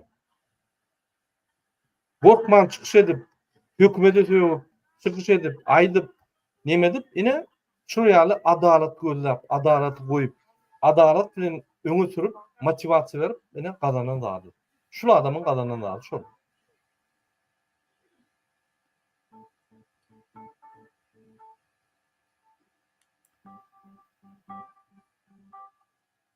Şu ýaly adamlary ýa-ni biz gollamaly. Näme şu ýaly adamlar taryh döredýär. Bereken. Dehinli, Zenanlar Türkmenistanyň taryhyny döredýär. Сезин? До каких пор можно бороться? Мы играем честно, судье деньги не даем. И вот результат bulur, yani konfiskatsiya diýerler, neme diýerler? Adamlar naýrýa, kartuşka berýär. Pul bermän utup gelýär-de. Biz falan oynayamaz. Sigara gibi tutmayaktık. Ana bu. Bir son tutmadı. Yalnız ortaşıydı. Şimdi sonra göre. Ortaşıydı bütün ömür futboldan yani. Pul verecekler diye meni futboldan ayıran da verecekler diye. Şimdi konuşarak kaçarsın. Bu futbolu hiç toplanamaz. Men köçede iş taparım ya. Benim kanal mehnat kıymetli adamlar mesela. Ya su oturup tuttu. Yaşamak. Kanalın üstüne bırakmayıyorsan sonra takımda bu kanalı yaşayalım. Bunca yıl yapacak. Kim güreşerdi mi? Kim? Olmaz. Allah'ımızı yapmadı. Yine şu ýaly adalet gözleyen o adam öz komandasyny näme getirdi? Yine ýene bir video görkezdiň. Ýanky şol futbolun nimetini diýen yine Özbekistanyna prezident ýerine, hökümet ýerine, parlament ýerine, suwut ýerine, prokuror we prezident bir betbaşçylyk bolsa ylgyýa kömek edýär halkyna. Olum bir diktatura döwlet bolsa da halky bilen işleyen bir döwlet. Halkyny hasap edýän, ýöne Putin diýip agzyna seretip ýörenler. Ne şu ýerde diýri millet bar. Diýri millet rezultat getirýär. Topda Özbegistan bir näçe zawodlar urdy. Näil ötküz bolýar Özbegistan. 20 milyondan 35 milyona galdy. 30 ýylda. Biz 4 milyondan 4 milyona geldik. Biz galamyz oga ho. Diýmek bizim durmuşumuz bu da. Şondan çağa dogulanyp, şondan çağlar ölüp gidýär ýanky ölýän adam köpde dogulýan adam bar. Sebäbi ýagdaýmy dagyr. Ine şul statistika, kosmik statistika diýilýär, gapdalyk statistika da öküler şu zatlary. Şoň üçin Özbegistan ösür, bu geljenem uly. Halkyň diýri. Özbegistanda barmy vizalyk gitmeli Turkiýa, eýitmeli, beýitmeli, pasport dolandyryp neme çarşyp bolanok. Bir topar bolmajak problemalar barmy? Ýok. Niýe gördiň özbeklerde? Edil garynjalar ýaly. Öz döwletinde de, daşynda da işenir halk. Bir-birini gollap, bir haklaryny gollap. Hany hakyny bozup görsen Özbekistanda. Cuma tapar türmeden galsaba uyguladyar o daşyna. Hani Türkmenistanyny türmeden bir habar alyp gör. O cuma sapar telefon etýärmi? O telefon emedi. Ine kanunlary işler. Ine olan bir diktator döwlet dogry. Ýöne on bir diktator bir çägi bar. Bu ikisiniň ataly oğul gyýdy. Ine ataly oğul gyýdy diýmeli bu. Bunun çägi ýok ha. Ol prezidente derep gidip näme diýeni bilen o bir topar hökümetiň tarapyndan, ýani döwletiň tarapyndan boyun alar, eder. Bakın, gol çykýar. Türkmenistan prezidenti şonu etmeli adam Türkmenistan'da ýani sıçançyk ýaly otyr. Hiç hal edilen o. Bunu hiç kim filan o. Baran yerine üstüne ulýarlar. Ýa kakada birinji bilen awren dökýär. Indi gyýry, Urbanlyň gyýry. Gidip başga döwletler parlamentiň wekilleri bilen duşup ýörmi? Ol teleradio kampanya interview berip ýörmi? Bu kim ol? Bir hayır hatabat bonuň ýani ornmasary bolly. Çäkli oň işi. Jogapkärçilik çäkli. Ondan ýani hökümetiň öňüne çykmady äle. Hökümet bar bizde. Men şoň üçin näme diýen, hökümet ýok, döwlet ýok. Hiçhat ýok bizde. Edenetlik. Özem kim başlaýar? Ataly oğul gyýdy başlaýar. Şondan. Indi başka Burada bağışlayan bir qowladyn nimetdiň de gallardyň. Özbekistan diktator şol. Ýöne otady türmäň içinden ola cuma sapar jaň etdi. Her iki hepdeden öýleri bilen gepleşmäge ruhsat berýärdi. Iýje işe normalny. Iýinden elten zat diýen akla. Ýa-da meselen ýanky gepleýär hökümete garşy geplep ahyrda trener bolman bitýär. Gördi? Şularyň hemmesi bilýärmi? Indi bir halkyň günäse bir zat Özbekistanyň halkyň günäkär şol üçin diktator bar diýenler Türkmenistanyň ýöne daşar ýurtdaky opozisiýa ondan soň prava zaşitni guramalar bar. 32 ýyllap şularyň toğuna tok diýmediler. Öz garyndaşlaryny türmede öldürdiler, şula sesini çykarmadylar. Şula eger kahar gadaply ýankyň gepleşin görýän kahar gadap bilen näýli gepleýär. Ozaň şonu eşitýän prezident ozaň oýlanýar. Ey, halkyň gaharyny getiripmenler diýip. A bizinkili daşarda oturup bize diýerler, "Ho, pasolstwanyň öňüne barmak gerekke. Miting etmeliler. Razreşeni olmadı iştah etmeň. ABS'ye getirmeň hiç kimi. Özlerinin karnaşını öldürýärler zorlap, ateşin çıkaran akla. Şu opozisiya bolon için, şu prava zaşitnikli dip döredilen zatla bolon için karamdadalar şun yanak yurt dolandırmağa mümkinçilik dörettiler. Türmelerin şun yanak ýagdaýda bolmagyna mümkinçilik dörettiler. Türkmen immigrantlar daşar yurtda kul bolmağa hiç kim istat diýmän için şun yanak derecede şert dörettiler şu haramdadalara. Hiç kim istat diýenek bulady eden etdiligini etýär. Eden etdiligini. Oğlunu getirýär, gyýyny getirýär, aktygyny getirýär, pullaň hemmesini ogurlap oturýarlar. Şol üçin inniki häzirki dören aktivistler häzir inni hukumeti günmeren akla. Şol üçin hem aktivistler gadyryny bilen watandaşlar. Koşulun kollap tesiniz çıkarın. Men yeni bir video görýän Muhammed ağa ine Gazakstanyň video. Infertlerdim. Şol Kırgız. Polis işgäri Gazakstanyň prezidentine ýüzlenýär. Kazakistan mı? Bağışlayın ben Kırgız. Gazakistan. Gelin seyredelim.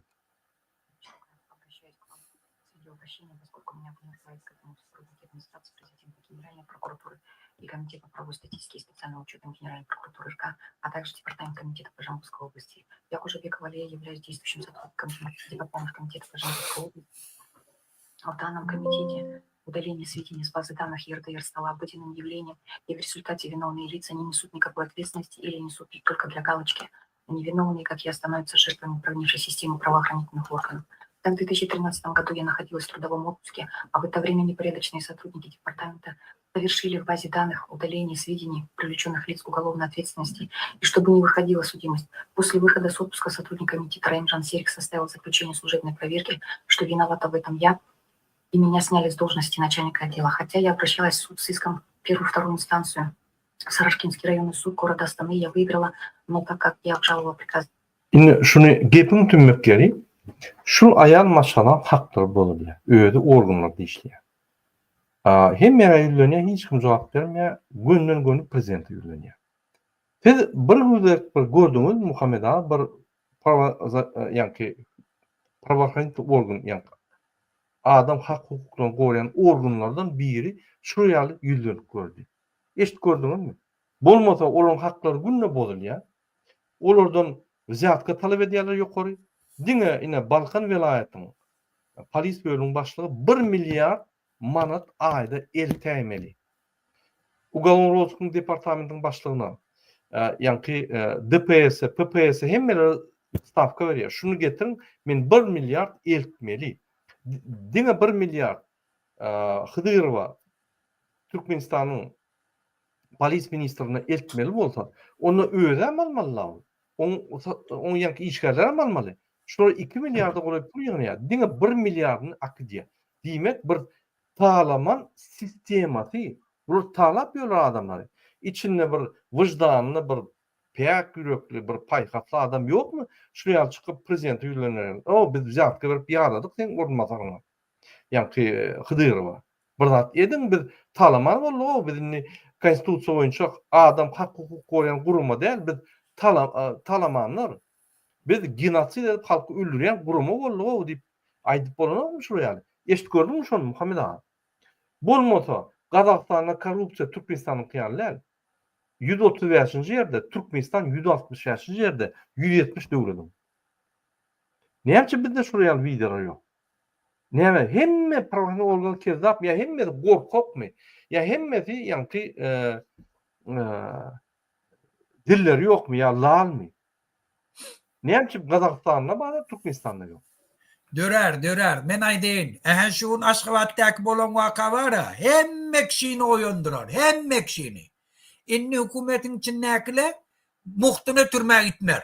Aýdyn şonu. Şu atdan aýtýar. Hukumetin içindäki işleýärler indemeýler.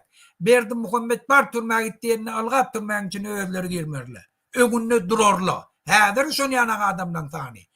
Günme-gün artar. Hükümetten işten gitýärleň tani günme-gün artar. Hükümet yol başçylarynyň öňünde durup, "Ay, wallahi inni etmäň şundy kygyrally köbeler." 1000% şuna ananyň watandaşlar şol çyňam daşary ýurtda biziň tesimiz nähili güýçli boldy. Nähili daşary ýurtda biz güýçli çykyş edip eçerdäkileri gollap bildik. Eçerden çykýan seslerde batly çykar. Gahar gazaply çykar. Hükümetin içindäkile öz halat etjek güýji daşary ýurtdalygyna ananarlar. Şol çyňam prezidentin öňüne çykyp, "Hey haramzada, sen günäkär, sen ýurdu şu getirdin" diýip ýüzüne aýtjaklaryna men hiç ýerli şek ýapamýar. Sevdim. Doğru aýdýan Muhammed ağa, men bir astüs diýilýär-de, ýani fransuzca şeýle diýär astüs. Men bir usul size aýdaýyn. Vice-premierler, ministrler, onun orunmasarlary ýa-da ýokary wezipede işleýän adamlar. Eňde sizi tutup, Gurban uly, ýa Serdar Berdimuhammed komanda berip batýan bolsalar, doğun garnaşyňyz çykdyn öňe. Hemme halk çykýar. Birinjidana halat bolsaňyz batmadylar sizi. İkinciden hem gahrman bolsaňyz. Çıkarın doğun garnaşyňyzy. Häzir şeýle Bilem gollaýa, bilem gollaýa. Bütün dünýänem gallyrýar. Bütün dünýä gollaýar. Der olur tutsak eder. Olur tutsak eder. Siz gahrman bolsaňyz. Garnaşyňyzdan aýtyp goýun. Meni birden çekäýärler, hemmeňi çykyn öňe. Hemme halk goşulur. Ananyň. Gahrman bolsaňyz, maşgalaňyz gahrman bol. Taryha maşgala bilen tohum bilen ýerersiňiz. Biz siz hemmere ýanky ýazyp gahrmançylygyny suwd eder. Murada Niýazowyň wagtynda boldy bir şonýa. Batılıp ölüp gidenden, çağalaryňyzy, aç çağalaryňyzy ýanky yetim edenden, doğru anlaşylanmagyny gürleşiň tohumy bilen. Men elletler hemmeňiz köşküňe baryňda, ine opozisiýadyň hemme halky çykartyn. Biz çykarýar hemmesini. Taýdebe garaşyp dur häzir. Murada Halk taýdebe garaşýar. Niýazow wagtynda boldy, öň Türkmen bankyň başlygy boldy bir. Soňdan Krasnovodska häkim edip uratdy Niýazow. Agryk baranda men gow tanýan, men bilen aýtdym içindäki adamna, men gow bilýän-de, taýinlanýardy, ödem ogurlyk etjekkä bolýardy, her nätdir. Muny häkim edip bellädi, bilýär Niýazowyň aýyrjagyny. Şol üçin garnaşlary, aýallary Krasnovodskda köçe çykdylar. Şol başjak bolandy. Niýazow basy bilmedi. Häzir hem gelip. Ne yapsam şunu çel eden okşun özüňi gorap. Häzirden doğru anlaşylan kömek edin sizi erti gollasın. Siz alanlaryna günü ýanky çykymy bizim halk çykarýar. Boldy bestir. Sizin tohumuz bilen gahrman bolýaňyz hemmeňiz. Hökmen çykarýar adamlar. Gyzyk taýir edilýäňiz. Bir-birden tohumlaryňyz bilen. Halka Aslında orada yat çadırlar. Bilem aýdaýyn şonu. Şolara bir zat diýjek boldular. O minimum özüň halas edersin. Muhammed ağa, ýene bir informasiýa bar, ine Mar vilayatynyň geldi. Haýyş etdiler. Mar vilayatynyň ýaşaýjylary haýyş etdi. Men okap bereyim. Mar vilayatynyň häkimini Orazow kurýar diýär we prezident günü kontrol edýär. Inni Mar vilayatynyň ýollary aýdar ýalylar. Garow metrowynyň 5-nji bölümine aýlanyp giden ýerine galganak diýerler. Ödem asfalt ýol, deşik. Garownyň 2-nji we 3-nji bölüminiň arasyndaky ýollar gaty erwet. Çöle tarap gidilýän ýollaryny jeepli geçämeden geçip bolanok diýär Murada. Adborny diýen ýerde asfalt çümýär. Ýoluň üstüne zeýt çykýar. Kerpiç ýa-da agyr maşynalar, çagyl daşyan maşynalar ýoluň üstünden geçmiş bilenok. Ýani batýarlar, traktorlar şonu wagt edinýärler şonu çykarmak üçin. Biz jaýlarymyzy gurup bilemdok, ýani çagyl kerpiç getirip bilemdok, ýollardan geçip bilemdok. Olam hiç. Şo ýollardan geçmek üçin çağlarymyz bilen balnisa, poliklinika, mektebe, magazyna geçip bilemdok. Şo ýollary bir oňorsunlar diýem. Ýollar çöküp gidýär. Maşin bataýsa traktor getirip zordan çykarýar. Öňkü Sowet döwlet barka kurulan ýollar diýär. Hiç hili investisiýa edilmedik diýär. Gurban uly, Türkmenbaşy, Serdar, ýanky altın asır arkadan zamansız zaman döwrüne hiç tat edilmedik. Inanmasa da prezidente aydın diye. Inanmasa özü gelip görsün diye. Öz maşyny ýollarymyzdan geçip görsün diye. Adborn diýen yerden geçip görsün diye. 5 ýyllyk we Ağaltyn tarapdan maşyny ýürep görsün. Biler diye maşyn geçip bilmeýär. Şunu ýanky milli lidera Ferda Berdimuhammedowa ýetirin diye sroşna bizim ýanky gargum etrafymyza gelip ýollar oňurmasa biz öňe çykýas diýär. Ne halktan gelen ýanky maglumat. Men size aýdyn, her Türkmenistan itlenlik günje ot. İtlenlik yer ot. Bilim, medisina, daýhançylyk, ekrançylyk, biznes, ýanky zavod, fabrikler ýapylyp gidýär. Bu Gurbanuly häzir uly zawodlaryň akçylaryny satyp, ýanky pul ýok Türkmenistanda. Hemme zatlar satyp gidýär. Kim alýar, näme diýär? Ýanky nire gidýär o pullar? Hemme pullarym arkadaş şäherine diýip o ýerden mogulýar.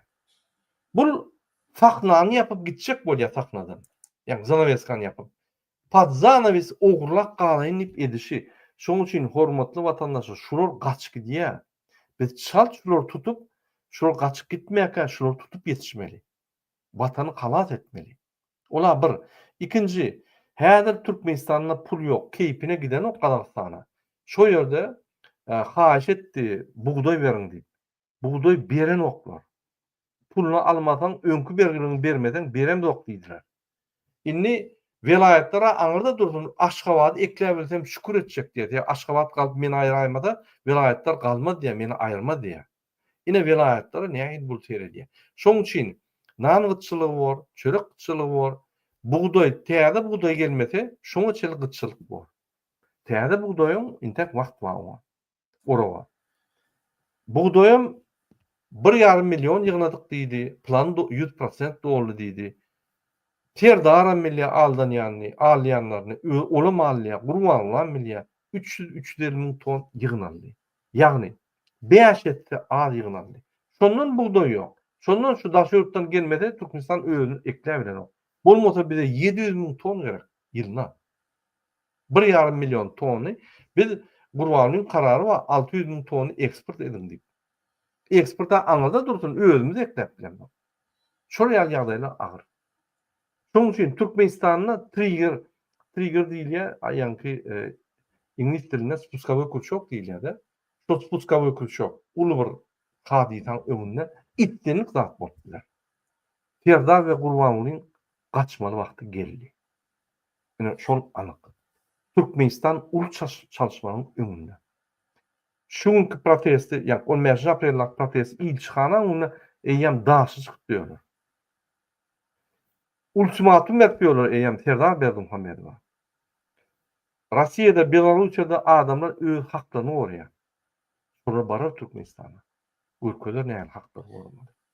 Şunuň bilen efir ýapaýly Muhammed Awluk. Buna da men bir zat goşjak şäde. Mende köplenç adamlaryň tejribesinde şu taryhda hükümet diktatörler bilen özlerini arlayanlar. Bular halkı kasıp saklap bilen kadiyada.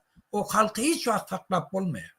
Mümkin sen mitinge çekolan evine geçersin, razreşeni vermerdin, yine bir zat eyle beyle on tutorsun, bunu tutorsun.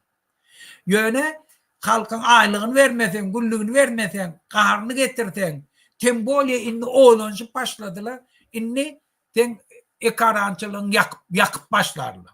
Buğdayçılık meydançaları yakarlar. Traktörçülere pulun vermeden yağın nemetmeyeni kombayını daha devip başlarlar. Kombayınla işlemer, traktörle işlemer. Iskılatları yakarlar. Halkın kaharını getirsen hiç vakit onun önüne geçip olayanlardır. Şonun için Siryanak diktatörle dünyanın yüzünde, tarihin yüzünde köfzü bolup giden. Hemmes ne de halk uğrunu tapar.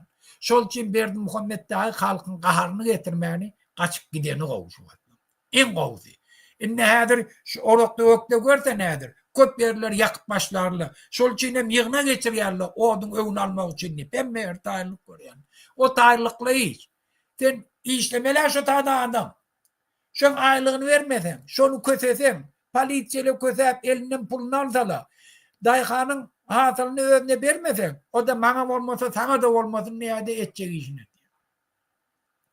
Şol üçin Berdi Muhammed arkaýyn ýatyp oturmaz näde. Ay öňüm ýatanok Muhammed ağa.